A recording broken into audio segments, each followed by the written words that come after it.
Hello and welcome to the Business Today show. I'm Udayan Mukherjee. The union budget is done and dusted, but as they always say, the devil is always in the detail. And the devil sometimes manifests itself a few days down the line, not just the next day, and new things keep cropping up. And there are many analysts of the budget, readers of the budget, but the one who's made a real name for himself over the years in India as the definitive budget expert is one of the finest accountant and tax experts, and now the group CEO of Ambit, Ashok Wadhwa, and I'm very pleased to welcome him on the Business Today show today.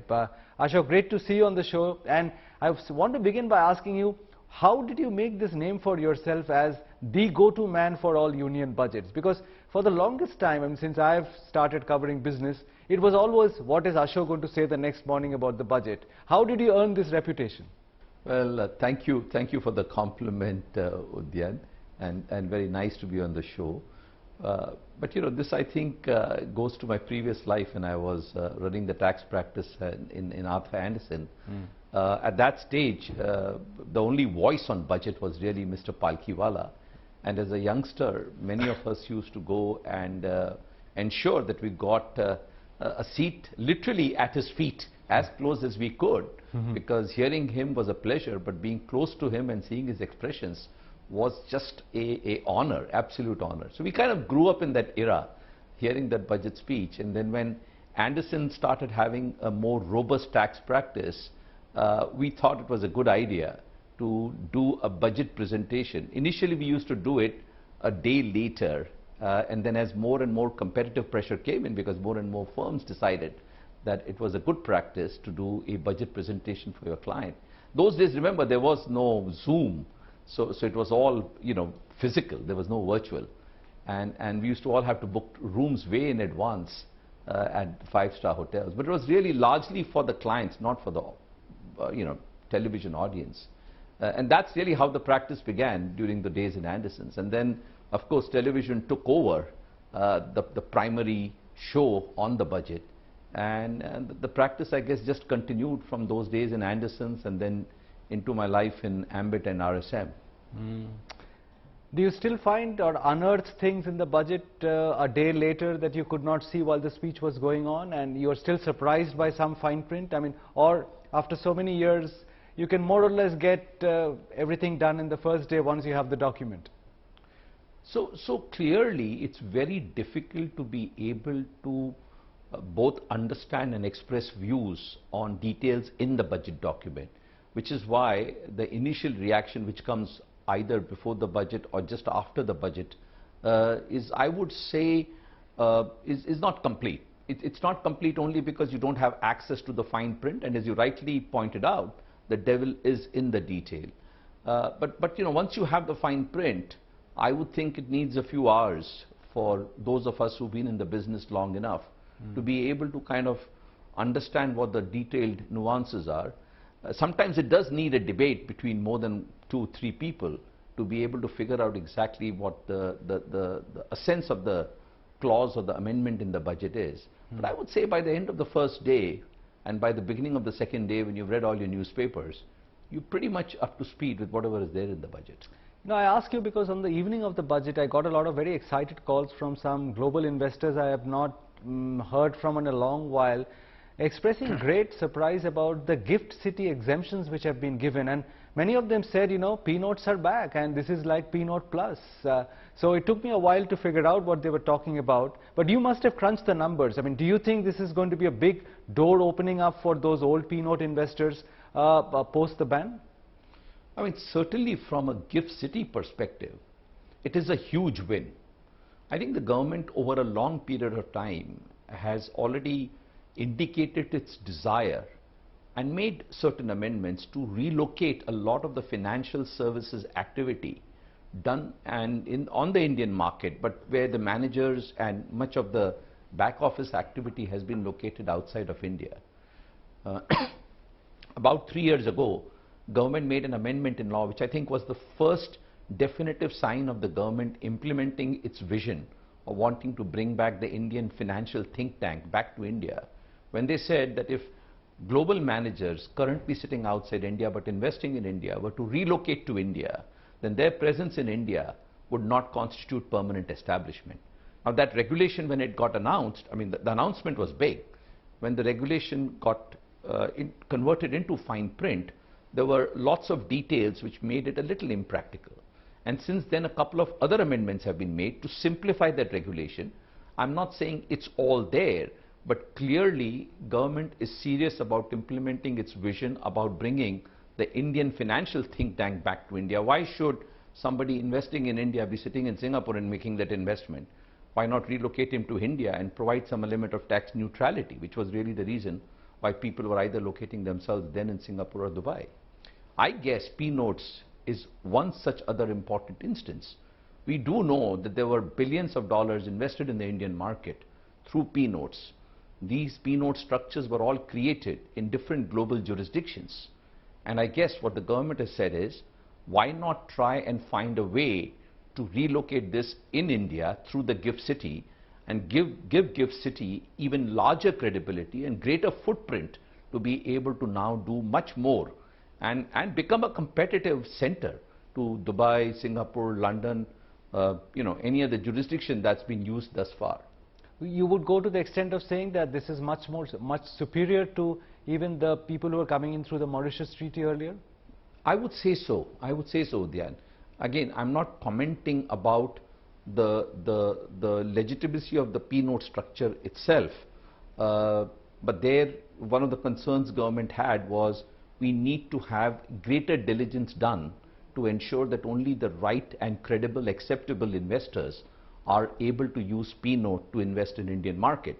I'm assuming that appropriate level of safeguards will be implemented, and that the due diligence process which is implemented by the GIFT City will ensure that government is satisfied that just the right type of investors that they want in the Indian market are provided the opportunity to invest through the GIFT City.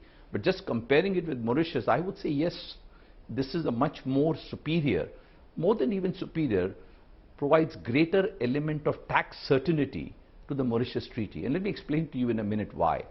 Because in the Mauritius Treaty, like in every other treaty, there is what you call a limitation of benefit clause. Basically, what a limitation of benefit clause says is that only genuine residents of a country are permitted to benefit from the treaty benefits.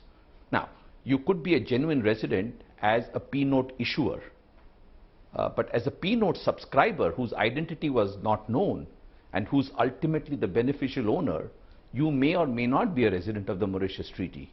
And therefore, there was always this big debate on whether P-note holders, many of who are not residents of Mauritius, were truly entitled to the benefit of the Mauritius-India Treaty. And this has been a kind of a dogged fight between the Revenue Department and the P-note holders. This particular change that the government has announced by amending the Securities Regulation Act and permitting P-notes to come through registered institutions, qualified registered institutions in the GIFT City, now says that both the recipient of the income and then the distribution eventually is tax-free. So it takes away that controversy that P-note subscribers had in terms of their own residency in Mauritius. Now this is going to be, from a tax perspective, a very attractive structure. Let me come from the institutional side to the individual side. I mean, for the wealthy taxpayers like yourself, did it come as a surprise, this surcharge going down from 37.5 to 25%? I mean, knocking it down to 42, from 42 point something to 39%, because the government is usually not keen to lower the tax burden on the top end. A, did it surprise you? And B, what was the thinking like, you think, that may have prompted such a move? Well, I think it's a positive surprise, but I won't say it was totally unexpected. I think the finance minister in the previous one or two budgets had alluded to the fact that this extra surcharge, which at one time was kind of presented as a COVID surcharge, would get addressed once the challenges of COVID receded. I think the government recognizes that there is serious tax buoyancy, right? I mean, if you look at the tax to GDP ratio, it used to be high single digit it's already moved up to low double digits. So, we're now 11% on tax to GDP ratio. A lot of contribution does come from high net worth and ultra high net worth individuals. And I think it's fair because, my own view is that even at 39%, we are perhaps a little too expensive. A better tax rate in the long term when we have managed our fiscal deficit better and when we have even greater compliance in this country is perhaps a 35% rate.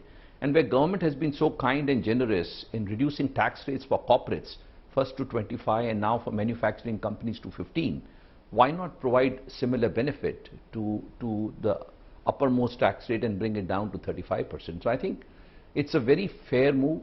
It's a move that perhaps, also supports government's larger intention of putting more disposable income and encouraging people to continue consuming. After all, consumption is one of the aggressive engines that is firing for the Indian economy at this point of time. Well, they're also doing it for the middle class, but opinion is very divided, Ashok, on how many people would finally find it convenient or attractive to move to the new regime. I mean, we've spoken to tax experts. Some of them say not more than 10-20% will move. Some say maybe 50% of people will move, particularly the young. So you must have had some analysis done on this. Do you think the exemptions which have come through in this budget in the income category of between 7 and 15 lakhs will actually draw people to the new regime?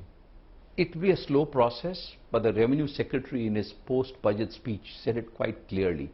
We would like to move people towards a simpler tax regime which provides, a higher exemption and then no further concessions beyond that. So I'm sure what began as the first exercise last year continues to be a, further encouragement this year, and you will see more and more such differentiation created in future budgets.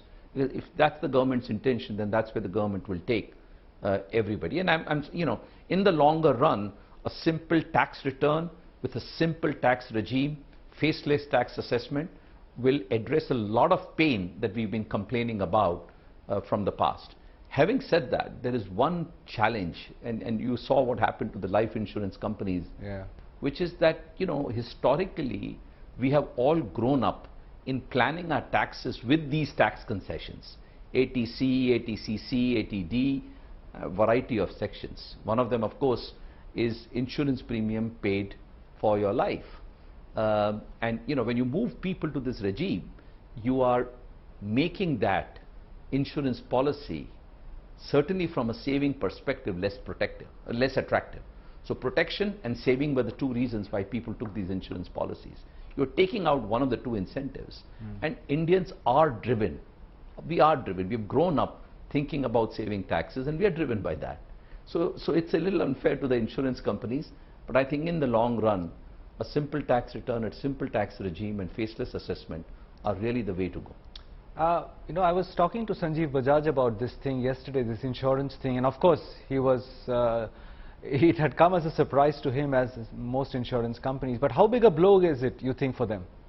I think some insurance companies announced that the so-called jumbo policy, where you pay more than 5 lakh rupees as a premium, and which has now become a subject matter of debate. These were saving products, and clearly that's a big blow. I mean, that's a big blow, and one insurance company announced that almost 10% of their premium was related to such jumbo policies. Now, if this is going to be taxed because that's the new legislation, then in the short term it certainly has an impact. I'm sure in the longer term insurance companies will find other very opportune ways to be able to grow their business. There's one thing, Udyan, that came out very clearly in this budget, and I must specify that, and that's also related to this same insurance issue. I think the government, without saying it in so many words, has clearly given a strong message. Comply with the spirit, not with the form. If you look at this change, which is where people were using tax as an incentive to protect themselves from what was otherwise a saving product, or you look at MLDs, where people were using a debt instrument and camouflaging it. Camouflage is perhaps a stronger word, but presenting it as a capital instrument to create tax arbitrage between normal interest income of 25% and long-term capital gains of 10%. Government seems to have, it's a similar thing, the change that they have made in the InvIT and REIT structure, where if debt was being paid from the operating company to the InvIT or the REIT company, and then it was flowing through in the same character, although part of it clearly was repayment of capital without the capital adjustment. In all such instances, the government seems to have given a message that try and look at the spirit of the legislation, try and comply with the spirit of the legislation. If there are any loopholes, it's a matter of time before we shut them. MLD certainly has been shut now. But the one sore point year after year, Ashok, is the lack of disinvestment, lack of progress and success in disinvestments. Because, it seems difficult to understand why in a market which is quite stable, where companies are raising billions of dollars of capital, the government cannot get even $10 billion done in a year, sometimes much less than that. I mean, the government did $4 billion, maybe not even that last year. What is the problem according to you, and how can this be resolved? I have to tell you, Udyan, that if there was one place in the budget where I felt disappointed on the macro side, I think the tax numbers are bang on, the GDP number, the borrowing number, everything is so, I mean, the maths is so correct, and it is so real. The only number which was a disappointing number was really the divestment number for me. Because remember, out of 61,000, they have said 10,000 crores is repayment of loans, so it's 51,000. And out of 51,000, IDBI alone hopefully gives you a multi-billion-dollar payback. So what are you left with as a target? RDBI is work in progress. There's no debate in my mind that at some point of time during the current year, there will be a transaction in IDBI. So what are you left by way of a target? Very, very small sum. And that's a disappointment, because at a time when government is really trying to rein in fiscal discipline and demonstrate that less governance is better, less government involvement, is better governance. I think the only thing I can say is that government is probably understating it, as they did with the tax collection numbers last year, on the basis that understatement and over delivery is a significantly better strategy. And I hope that's the case here too. It probably is not, Ashok, because if you look at this year's example, they set a target of, that too was reduced during the year, of 60,000 crores plus, and they ended up doing only 31,000 crores, of which again, like you said with IDBI, LIC IPO was more than 20,000 crores. So hardly anything happened during the year. They couldn't even make half of their target last year. Same was the case the year before last. So it's not probably a question of under-promising and over-delivering, because the delivery is just not there. I mean, you run such a large investment banking house, you must be advising the government on many transactions and mandates. Is there something that we are missing? Because it cannot be so difficult to sell some of these assets. No, it's not. I mean, government embarked upon a new program last year, as you know, when they transferred a lot of the transmission assets and NHAI assets into an InvIT. And there was a huge demand, and there continues to be a huge demand. I mean, I would argue that there are many other places, rolling stock for the railways, transmission business, where if government was to announce creation of InvITs, there is enough and more capital waiting to be invested with the government in those projects. And that does allow the government to recycle its capital and build new projects. So I don't think that there is any dearth of opportunities should the government wish to implement a stronger disinvestment program. Why is it not happening?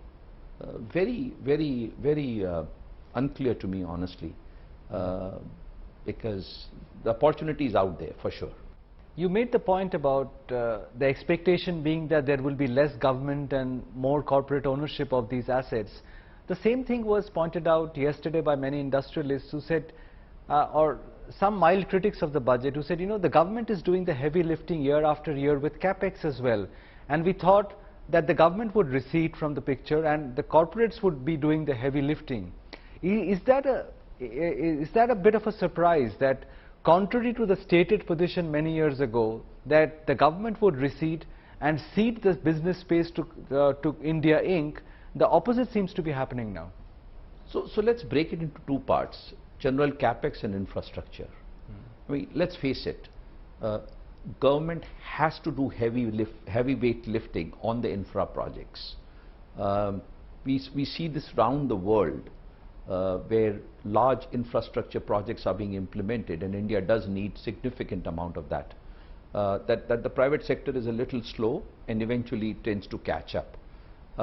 If you look at perhaps the last 12, 18, 24 months, you will see that government has been able to access a lot of private capital, even if it, as I said, is through this Ambit and the REIT program. That REIT is more, of course, for the private sector, but the Ambit program that the government has implemented for both the NHAI and the transmission projects. So on infra, I think government has little choice but to continue leading from the front.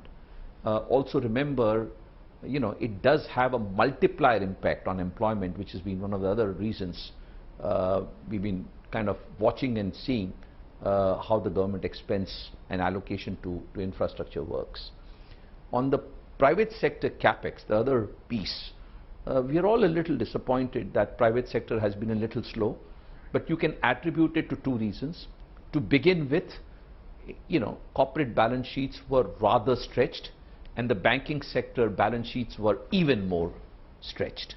So then the question was, where is the capital and where is the debt for corporate India to kind of really take that big initiative? Over the last 3 years, that's been one of the most remarkable changes in India, that corporate balance sheets have become so much more healthier, promoter pledges have pretty much gone away, and banking balance sheets have become so much more credible to be able to lend now. So I think the atmosphere is now set for larger doses of private capital to be forthcoming, and more capex to be incurred. And then of course we had 2-year COVID cycle when nobody could think about anything but protecting what they had. So I would argue and say that government had no choice but probably continue to lead through this period when corporates were stretched, where banks were stretched, where COVID was probably the big challenge in front of everybody else. And hopefully the benefit of having led from the front will be seen now as more and more corporates promise to incur larger capex. Finally, I must ask you, Ashok, about the events of the day of the budget, because in the afternoon, after a good response from the market, we saw what happened with the Adani Group stocks and how the market lost sight of the budget quite completely. And the same evening, we saw that the FPO was pulled out. I mean, you speak to so many global investors all the time. What impact is all of this happening, this very sordid episode which doesn't seem to be going away? Yeah, listen, I mean, hopefully it's an isolated incident, and I think the group is strong enough, robust enough to be able to address the challenge that's come up. It's happened in the past in corporate India, and hopefully it's a matter of short time before the market kind of moves on with what it must move on, which is review earnings of many companies and determine valuation of those companies, so that we can all get back to normal business. Ashok, it's a pleasure talking to you as always, and I think you've demonstrated amply today over the last half an hour why you are the man to go still for the union budget. It's been a pleasure, and thank you very much for your time. Thanks, Udyan. All the best. All the best. Bye.